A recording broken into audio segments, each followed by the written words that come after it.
Period বন্ধ হওয়ার পর যেদিন টেস্ট করা হয়েছে যে আমি গর্ভবতী, সেদিনের পর থেকে যেন দুশ্চিন্তার শেষ নেই।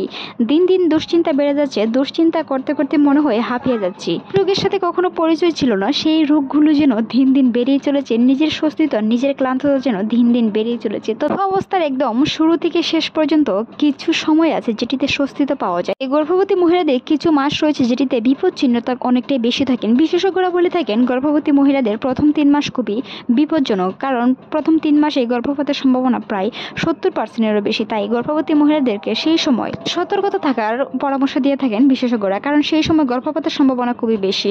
একটি সন্তান যখন জরায়ুতে আস্তে আস্তে করে বসে তার জায়গা করে নেয়, তখন যদি সেই সন্তানটি নড়াচড়া খায় কিংবা বিভিন্ন ঝাড়নির কারণে সন্তানের উপর কোনো ধরনের সৃষ্টি না হয়, সেই বিষয়ে পরামর্শ দিয়ে বিশেষ সতর্কতা থাকতে বলেন চিকিৎসকরা। যুক্তরাষ্ট্রের মেডিকেল অধ্যাপক ডক্টর জাকিয়া সুলতানা জানিয়েছেন, একজন গর্ভবতী মা প্রথম 3 মাস খুবই নিরাপদ, এমনকি প্রথম 3 মাস খুবই সতর্কতার মাধ্যমে থাকতে হবে। তবে চতুর্থ মাস, পঞ্চম মাস, এমনকি ষষ্ঠ মাসে তার কিছু বিপদ চিহ্ন রয়েছে। তারই মধ্যে একটি চিহ্ন হলো সাদা খয়েরি বর্ণের স্রাব যাওয়া। যদিও গর্ভকালীন সময়ে স্রাব যাওয়াটা স্বাভাবিক, এই স্রাবটি যদি সাদা হয়ে থাকে সেটি নির্ভয়ের কারণ হতে পারে। তবে যদি সেটি হালকা গন্ধযুক্ত হয়ে থাকে তবে সেটি অবশ্যই চিকিৎসকের পরামর্শ নিতে হবে, কারণ গর্ভ অবস্থায় প্রথম 3 মাস যদি খয়েরি বর্ণের স্রাব যেয়ে থাকে কিংবা আপনার ব্লিডিং হয়ে থাকে, সেই হিসাবে গর্ভপাত হয়েছে ধরা হয়ে থাকে। তবে যদি পঞ্চম মাস কিংবা চতুর্থ মাসে সেই সমস্যাটি দেখা দেয়, তাহলে কিন্তু সন্তানের বিরাট ধরনের ক্ষতি হতে পারে। সন্তানটি আপনার জরায়ুতে ঠিকঠাকভাবে বসেছে কিনা, এমনকি তার অ্যামনিওটিক তরল তার ঠিকভাবে গ্রোথ হচ্ছে কিনা, সেই বিষয়টি আপনাকে খেয়াল রাখতে হবে। তারই মধ্যে কিছু প্রমাণ আপনি পেতে পারেন যদি আলট্রাসাউন্ড রিপোর্ট করেন। আলট্রাসাউন্ড রিপোর্টের মাধ্যমে সন্তান ঠিকঠাক আছে কিনা, তার হার্টবিট ঠিক আছে কিনা, এমনকি তার প্লাসেন্টার মাধ্যমে দিয়ে অক্সিজেন সঠিকভাবে পৌঁছেছে কিনা, সেই বিষয়গুলো চিকিৎসকের কাছ থেকে জেনে নিতে হবে। কারণ একজন সন্তানের হার্টবিট কিংবা তার সুস্থতাই হচ্ছে সবচেয়ে বড় কাম্য। স্রাবের মতো যদি খয়েরি হালকা গন্ধযুক্ত হয়ে থাকে তবে সেটি ভয়ের কারণ।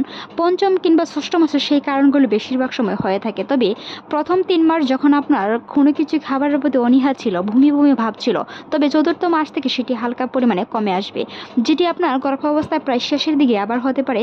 তবে গর্ভাবস্থায় প্রথম 3 মাস এমনকি শেষের 3 মাসে একটু মায়েদের কষ্ট বেশি হয়ে থাকে, যার এটা প্রচুর পরিমাণে হয়ে থাকেন। বিশেষজ্ঞরা বলে থাকেন মধ্যে যে 3 মাস রয়েছে সেই 3 মাসে স্বস্তি মিলে গর্ভবতী মায়েদের। তবে এমন কিছু লক্ষণ থাকলে অবশ্যই সেটি ভয়ের কারণ। তাই সেই ধরনের কোনো লক্ষণ থাকলে অবশ্যই চিকিৎসকের পরামর্শ নিতে হবে। মনে রাখবেন, আপনিও যদিও 3 মাসের গর্ভবতী হয়ে থাকেন, তবে 4 মাসের পর থেকে আপনার পেট বড় হতে শুরু করবে। তাই সেই সময় সন্তানের জরায়ুতে জায়গা করে নেবে, এমনকি আপনার পেটও বড় হতে থাকবে। তাই গর্ভবতী মহিলারা সেই সময় সতর্কতা আরও বেশি থাকতে হবে। তবে স্বস্তিতে কিছু অবশ্যই রয়েছে, আর সেটি হলো খাবারের প্রতি কিছুটা রুচিশীলতা আসতে পারে, এমনকি রাতে ঘুমটা একটু হতে পারে। তবে গর্ভাবস্থার প্রথম দিকে বা শেষের দিকে একেবারে ঘুম আসে না বললেই চলে। তবে ঘুম কিভাবে আসতে হবে বা গর্ভাবস্থায় সঠিক পজিশনে ঘুম না হলে সন্তানের বিরাট ধরনের ক্ষতি হয়ে সন্তানটি প্রতিবন্ধী হয়ে অসময়ের আগে জন্মগ্রহণ করতে পারে। তাই গর্ভবতী মহিলাদের সঠিক ঘুম নিশ্চিত করতে আমাদের চ্যানেলে অসংখ্য ভিডিও আছে, চাইলে ভিজিট করে আসতে পারেন, কিংবা আমি আমার ডিসক্রিপশন বক্সে তার লিঙ্ক দিয়ে দিব, ভিজিট করে আসবেন।